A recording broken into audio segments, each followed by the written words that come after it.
He was born on October 7, 1900, in Munich, Bavaria, the second of three sons born to Gebhard Himmler, a schoolteacher and former tutor to Bavarian royalty, and Anna Maria Himmler, a devout Catholic housewife. He was a frail, physically weak child who suffered from chronic lung infections, typhoid fever, and persistent gastrointestinal ailments that would trouble him for his entire 44 years of life. He wore thick, gold-rimmed spectacles from an early age, struggled severely in athletics, and was described by a classmate as podgy, milk-white, and hopeless at sport.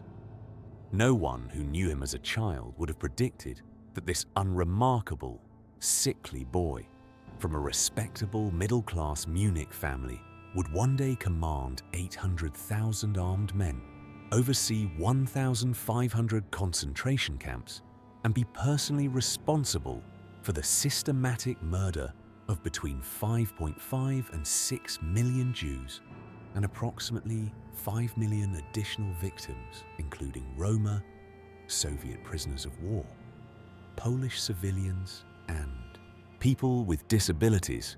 Yet by 1943, Heinrich Himmler was the second most powerful man in Nazi Germany, answerable to no one except Adolf Hitler, controlling an empire of death that consumed 12% of the entire German wartime economy. This is the story of how the most ordinary of men became the most organized mass murderer in human history. Heinrich Himmler grew up in a household defined by three things: Catholic piety, middle-class respectability, and an obsessive concern with social status. His father, Gebhard Himmler, had served as tutor to Prince Heinrich of Bavaria, after whom young Heinrich was named at his godfather's request. And this connection to Bavarian aristocracy gave the Himmler family a sense of social proximity to power that far exceeded their actual position in German society. Gebhard Himmler was a schoolteacher earning a modest salary, living in a rented house in Munich, raising three sons within a framework of rigid discipline and high academics expectation. Heinrich was the middle son, born between his older brother Gebhard Jr., born in 1898, and his younger brother Ernst, born in 1905. From his earliest years, he was acutely aware of the gap between his family's social aspirations and their material reality.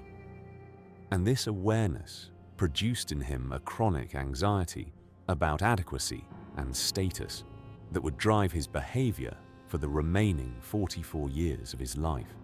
His childhood diaries, which he began keeping at approximately age 10 in 1910 and maintained with remarkable consistency for years afterward, reveal a boy of intense self-consciousness and meticulous personal organization. He recorded his daily schedule, his reading, his social interactions, and his physical training regimen with the precision of an accountant rather than a child. By age 14, he was keeping detailed logs of every book he read, which by 1914 numbered dozens per year and covered history, military strategy, German mythology, and Catholic theology. He was not a natural athlete and knew it. Contemporary accounts describe him as slow, physically uncoordinated, and severely nearsighted, dependent on his thick glasses for basic daily function. He compensated through relentless self-discipline, training daily with weights and exercise routines that his diaries record in precise detail, driven by a terror of physical inadequacy in a culture that increasingly celebrated physical strength as the highest human virtue. When the First World War began on August 1st, 1914, Heinrich was 13 years old and consumed by patriotic fervor. His older brother, Gebhard Jr., enlisted and served at the front, an experience that Heinrich watched with a mixture of admiration and desperate envy. He spent the war years in school in Landshut, where the family had moved in 1913, following the conflict obsessively through newspapers and dreaming of military service. By 1917, at age 17, he had applied for officer training and was accepted as an officer cadet in the 11th Bavarian Infantry Regiment in January 1918. He trained intensively for 7 months, but the war ended on November 11th, 1918, before he saw any combat. The armistice that ended the war also ended his chance at military distinction, and the humiliation of Germany's defeat under circumstances that nationalists across the country were already calling a stab in the back by internal enemies planted in Himmler, a political rage that the orderly middle-class world of his upbringing had done nothing to prepare him to manage constructively. He was 18 years old, had never fired a weapon in anger, and was searching desperately for an explanation for why everything had gone wrong. He enrolled at Munich Technical University in October 1919 to study agronomy, the science of soil and crop cultivation, a practical choice driven by his belief that Germany's future lay in agricultural self-sufficiency. He joined a student paramilitary organization and threw himself into the violent street politics of post-war Munich with an intensity that alarmed his more conservative family. Munich in 1919 to 1923 was one of the most politically turbulent cities in Europe, the site of a short-lived Soviet-style republic crushed by right-wing Free Corps units in May 1919 at a cost of approximately 1,000 lives, and subsequently a breeding ground for nationalist, anti-Semitic, and anti-communist political movements of every variety. In this environment, Himmler encountered the ideology that would give his anxiety, his rage, and his obsessive need for order a coherent and catastrophically destructive framework. He joined the Nazi Party on August 2, 1923, at the age of 22, carrying a party membership number that placed him among the earliest 1,000 members. He participated in Hitler's failed beer hall putsch on November 8th and 9th, 1923, marching with a swastika flag, though seeing no combat during the two-day event that ended with 16 Nazis and 4 policemen dead, and Hitler arrested and sentenced to 5 years in prison, of which he served only 9 months. By the time Hitler was released from Landsberg prison on December 20th, 1924, Himmler had already committed himself entirely to the Nazi movement, abandoning any pretense of a conventional career path. He worked as a party organizer in Bavaria, gave speeches, distributed propaganda, and demonstrated an administrative efficiency and personal loyalty that the Nazi leadership found increasingly valuable. In January 1929, at the age of 28, he was appointed Reichsführer of the Schutzstaffel, the SS, which at that moment consisted of exactly 280 men serving as Hitler's personal bodyguard unit. What Himmler did with those 280 men over the next 15 years represents one of the most terrifying examples of bureaucratic empire building in the history of organized violence. By 1933, when Hitler became Chancellor of Germany on January 30th, the SS had grown to 52,000 members. By 1939, it had reached 240,000. By 1944, it commanded 800,000 men across every occupied territory in Europe, controlling a network of 1,500 camps, a financial empire worth billions of Reichsmarks, and the most comprehensive machinery of state-sponsored murder the world had ever seen. The frail, nearsighted boy who had been hopeless at sport had built himself an army, and he was about to use it. On January 20th, 1942, at a villa on the shores of the Wannsee Lake in Berlin, 15 senior Nazi officials met for approximately 90 minutes to coordinate the administrative machinery of what they called the final solution to the Jewish question. Himmler did not attend the Wannsee conference personally. He did not need to.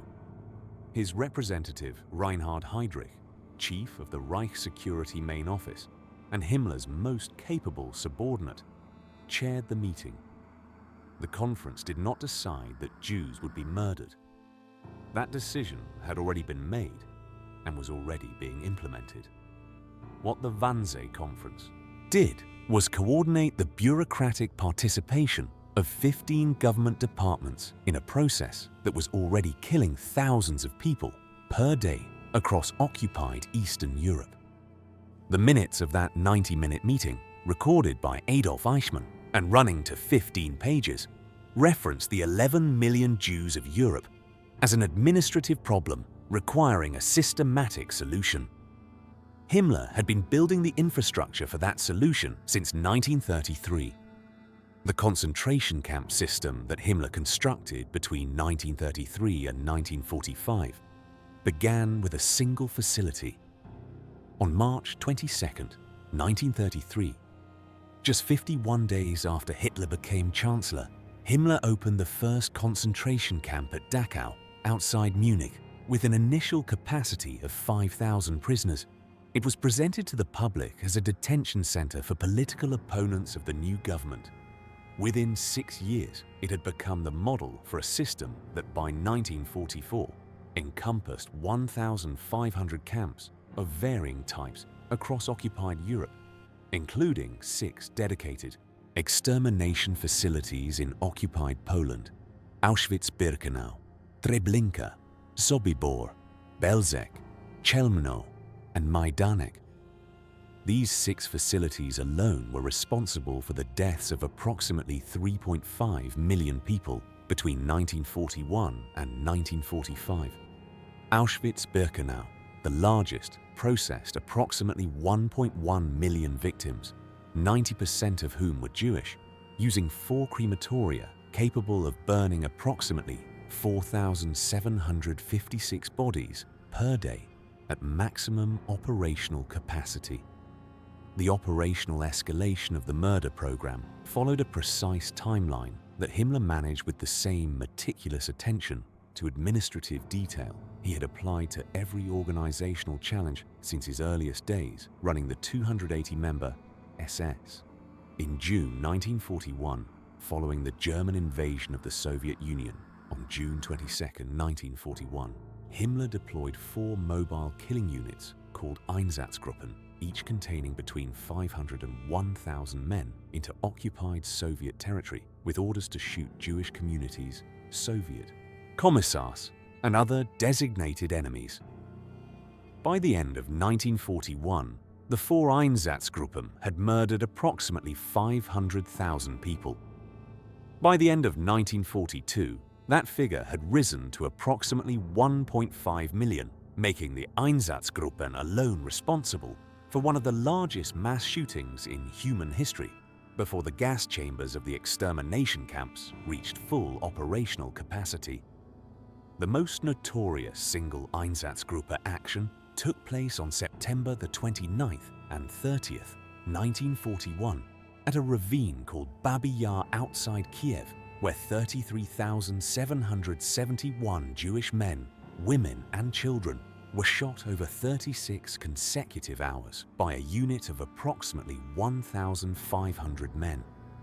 Himmler personally observed Einsatzgruppe shootings on at least 2 occasions, including a visit to Minsk in August 1941, and reportedly fainted or became physically ill during the experience.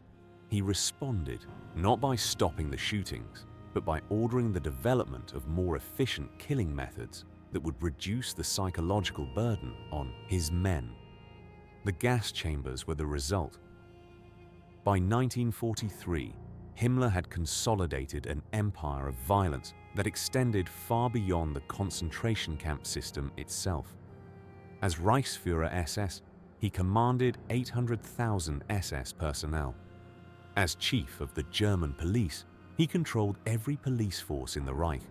As Reich Commissioner for the Strengthening of German Nationhood, he oversaw the deportation and resettlement of approximately 12 million people across occupied Eastern Europe between 1939 and 1945. In August 1943, Hitler appointed him Reich Minister of the Interior, giving him formal authority over the German civilian government apparatus as well. By late 1943, Himmler controlled more instruments of state power than any individual in Germany except Hitler himself, commanding a personal budget drawn from SS business enterprises, including 40 factories using concentration camp slave labor that generated approximately 60 million Reichsmarks per year by 1944. He was simultaneously the head of a government ministry, a military command, a police force, an intelligence service, an economic empire, and a murder program. The frail boy, who had trained daily with weights to overcome his physical inadequacy, had compensated not with a strong body, but with an organizational apparatus of almost incomprehensible destructive capacity. The moral dimensions of what Himmler built were not lost on him.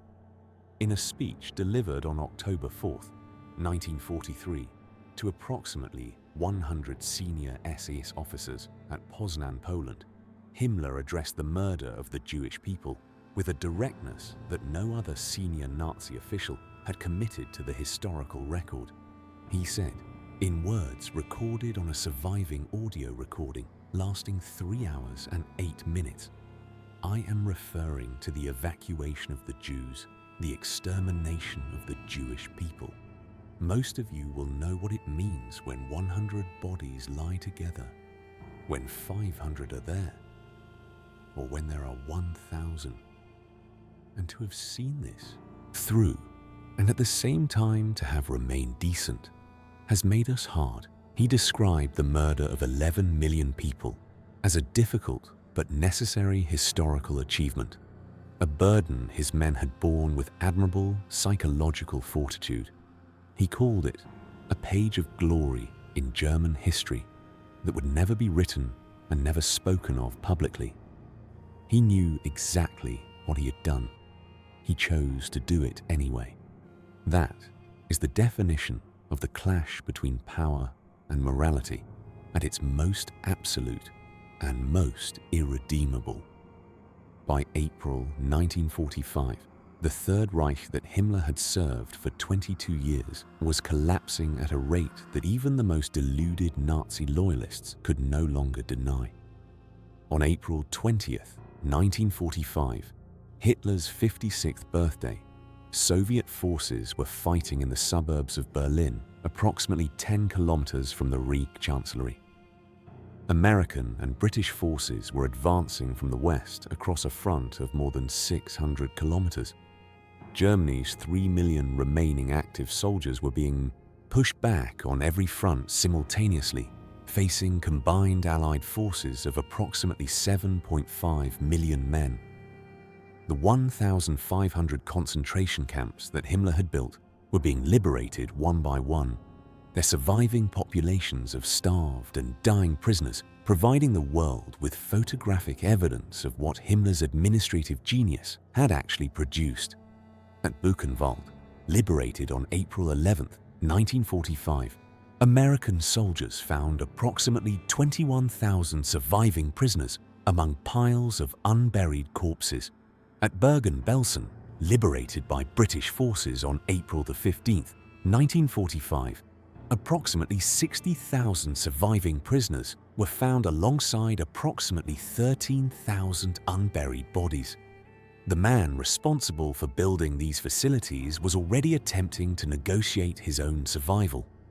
Himmler's betrayal of Hitler began in earnest in February 1945, when he initiated secret peace negotiations with the World Jewish Congress through the Swedish intermediary Count Folke Bernadotte. Meeting Bernadotte at the Swedish consulate in Lübeck on February 19, 1945, he proposed offering the release of surviving concentration camp prisoners in exchange for a separate peace with the Western Allies that would allow Germany to continue fighting the Soviet Union. Bernadotte transmitted the proposal to Allied governments. It was rejected immediately. On April 28, 1945, BBC Radio broadcast the news of Himmler's secret negotiations, which had been leaked to the press. Hitler learned of the betrayal in the Berlin bunker at approximately 10 p.m. on April the 28th, stripped Himmler of all his offices by telephone, ordered his arrest, and dismissed him from the Nazi Party. The man who had commanded 800,000 SS soldiers and murdered 11 million people was expelled from the organization he had built with a phone call. He had 25 days left to live. After Hitler's suicide on April the 30th, 1945, and Germany's unconditional surrender signed at 2:41 a.m. on May 7th, 1945, at Reims, France, Himmler attempted to disappear into the chaos of a defeated nation. He shaved his trademark toothbrush mustache. He removed his SS uniform and replaced it with the uniform of a sergeant in the Secret Field Police, a low-ranking military unit. He obtained false identity papers in the name of Heinrich Himmler. He wore a black eye patch over his left eye to alter his appearance. He carried a concealed glass cyanide capsule at all times, hidden either in his mouth or in a prepared cavity in his teeth, as insurance against capture and interrogation. On May 10, 1945, he joined a group of approximately 15 companions and began moving northwest through the collapsed German state on foot and by commandeered vehicle, attempting to reach his family in Bavaria. On May 22, 1945, at a British checkpoint near Bremervorde, approximately 50 kilometers southwest of Hamburg, a British military patrol stopped a group of 3 men attempting to cross a bridge at 11 a.m. One of the 3 men was Heinrich Himmler, aged 44, carrying papers identifying him as a discharged military policeman. Something about the man made the British soldiers suspicious. He was taken to a British internment camp at 𝙬ᴜ, where he was held overnight with approximately 1,000 other prisoners. The following morning, May 23, 1945, he was transferred to British Second Army Intelligence Headquarters at Lüneburg for formal interrogation. During an initial body search conducted by British intelligence officer Captain Thomas Sylvester, 2 small brass cylinders were found sewn into Himmler's clothing. Both were empty. A 3rd capsule remained undetected. At approximately 11 p.m. on May 23, 1945, during a physical examination conducted by British Army Doctor Captain C.J. Wells, Himmler bit down on the hidden cyanide capsule. Wells immediately attempted to extract the capsule by force, inserting his fingers into Himmler's mouth and trying to reach the object before it dissolved. He was too late. Himmler lost consciousness within 45 seconds. He was dead within 15 minutes at approximately 11:14 p.m. He was 44 years old and had been in British custody for approximately 27 hours. He had never been formally charged with any crime. He had never sat before a court. He had never been required to answer a single question about the 1,500 camps, the 4 Einsatzgruppen, the 33,771 people shot at Babi Yar, the 1.1 million dead at Auschwitz-Birkenau, the Wannsee Conference, the Poznan speech, or the 11 million deaths he had organized with the same meticulous attention to administrative detail that he had applied to every organizational challenge since building the SS from 280 members in 1929. His body was buried in an unmarked grave near Lüneburg on May 26, 1945, by 4 British soldiers whose identities and the grave's precise location were kept secret to prevent the site becoming a place of neo-Nazi pilgrimage. The location of his remains was not officially confirmed until 2013, when British military records were partially declassified. He left behind a wife, Margarete Boden, whom he had married on July 3, 1928, a daughter named Gudrun, born on August 8, 1929, who became a lifelong advocate for convicted Nazi war criminals and died in May 2018 at the age of 88, and an illegitimate second family with his secretary, Hedwig Potthast, with whom he had 2 children born in 1942 and 1944. He left behind 20 volumes of personal diaries. He left behind the Poznan speech recording. He left behind 1,500 camps, 11 million dead, and a bureaucratic infrastructure of murder so thoroughly documented that the Nuremberg trials of 1945 to 1946 used 3,000 tons of Nazi records as evidence, records that Himmler's own obsessive administrative culture had generated and preserved. Heinrich Himmler was born ordinary and died a coward, and between those two facts lies the most important lesson his life offers the modern world. He was not a uniquely evil genetic aberration or a monster born rather than made. He was a frail, insecure, nearsighted boy from a respectable Munich family who found in ideology, bureaucracy, and organizational power a means of compensating for everything he felt he lacked. He built his empire of death not through personal cruelty alone, but through the systematic application of the same qualities that in a different context might have made him a successful accountant or agricultural administrator. Attention to detail, organizational discipline, loyalty to authority, and a complete subordination of moral judgment to institutional function. The clash between power and morality that defines his story did not produce in him the crisis of conscience it produces in the people who study him afterward. It produced in him a speech at Poznan in which he called the murder of 11 million people a page of glory. The cyanide capsule he bit in Lüneburg was not an act of remorse. It was a final act of self-preservation by a man who understood that the only alternative was accountability. And accountability, for Heinrich Himmler, was the one thing his 44 years of meticulous organization had never once prepared him to face.